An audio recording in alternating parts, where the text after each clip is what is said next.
Jailer 2 announcement teaser అయితే release చేశారు యూట్యూబ్లో. అది ఇప్పుడు సెకండ్ ట్రెండింగ్గా ఉంది యూట్యూబ్లో. సో ఈ టీజర్ చూసిన వెంటనే మీకేమనిపించింది పరశురామ్ గారు? బాగా అనిపించింది. జైలర్ 2 పైన మంచి అంచనాలు ఏర్పడినాయి. అంటే ఇలాంటి కైండ్ ఆఫ్ కంటెంట్ అయితే ఇంతవరకు ఎవరు ఇచ్చలేరు కదా, వీళ్ళే ఫస్ట్ టైం ట్రై చేశారు.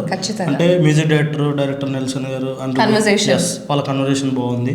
వాళ్ళ కన్వర్జేషన్ నుంచి మన రజనీకాంత్ ఎంట్రీ, ఆ తర్వాత ఫైట్స్, ఆ ఫైర్ అదంతా చాలా బాగా అనిపించింది.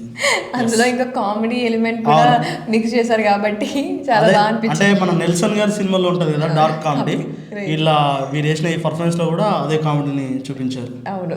అండ్ ఇప్పుడు జైలర్ 2 ఎలా ఉండబోతుందని మీకు అనిపిస్తుంది? ఇప్పుడు జైలర్ అంటే మనకు తెలుసు, ఆ స్టోరీ ఎలా ఉందో మనకు తెలుసు. ఇప్పుడు జైలర్ 2 ఏం ఉండబోతుంది? సీక్వెలా ప్రీక్వెలా? మనం అనుకోవడం ఏంటంటే జైలర్ 1 లో ఆల్రెడీ వాళ్ళ కొడుకుని చంపేస్తారు, అక్కడ మెయిన్ విలన్ వాళ్ళది కూడా అక్కడికి, అంటే ఆ చాప్టర్ క్లోజ్ అయిపోయింది.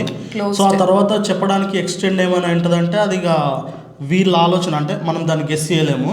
కానీ ఇక్కడ మనం గెస్ చేయాల్సింది ఏంటంటే ఇది మేబీ సీక్వెల్ కాకుండా ప్రీక్వెల్ అయి ఉంటుంది.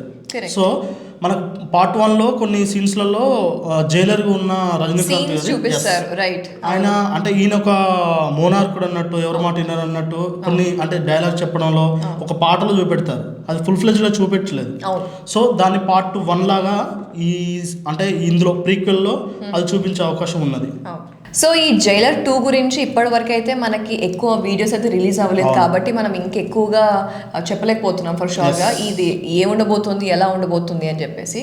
సో జైలర్ అయితే మంచి హిట్ వచ్చింది, మంచి టాక్ ఉంది, మంచి స్టోరీ ఉంది, మంచి ఎమోషన్ కనెక్టివిటీ ఉంది కాబట్టి అది చాలా అందరికి వైడ్గా స్ప్రెడ్ అయిపోయింది. సో అందుకనే జైలర్ 2 కూడా తీస్తున్నారు ఇప్పుడు.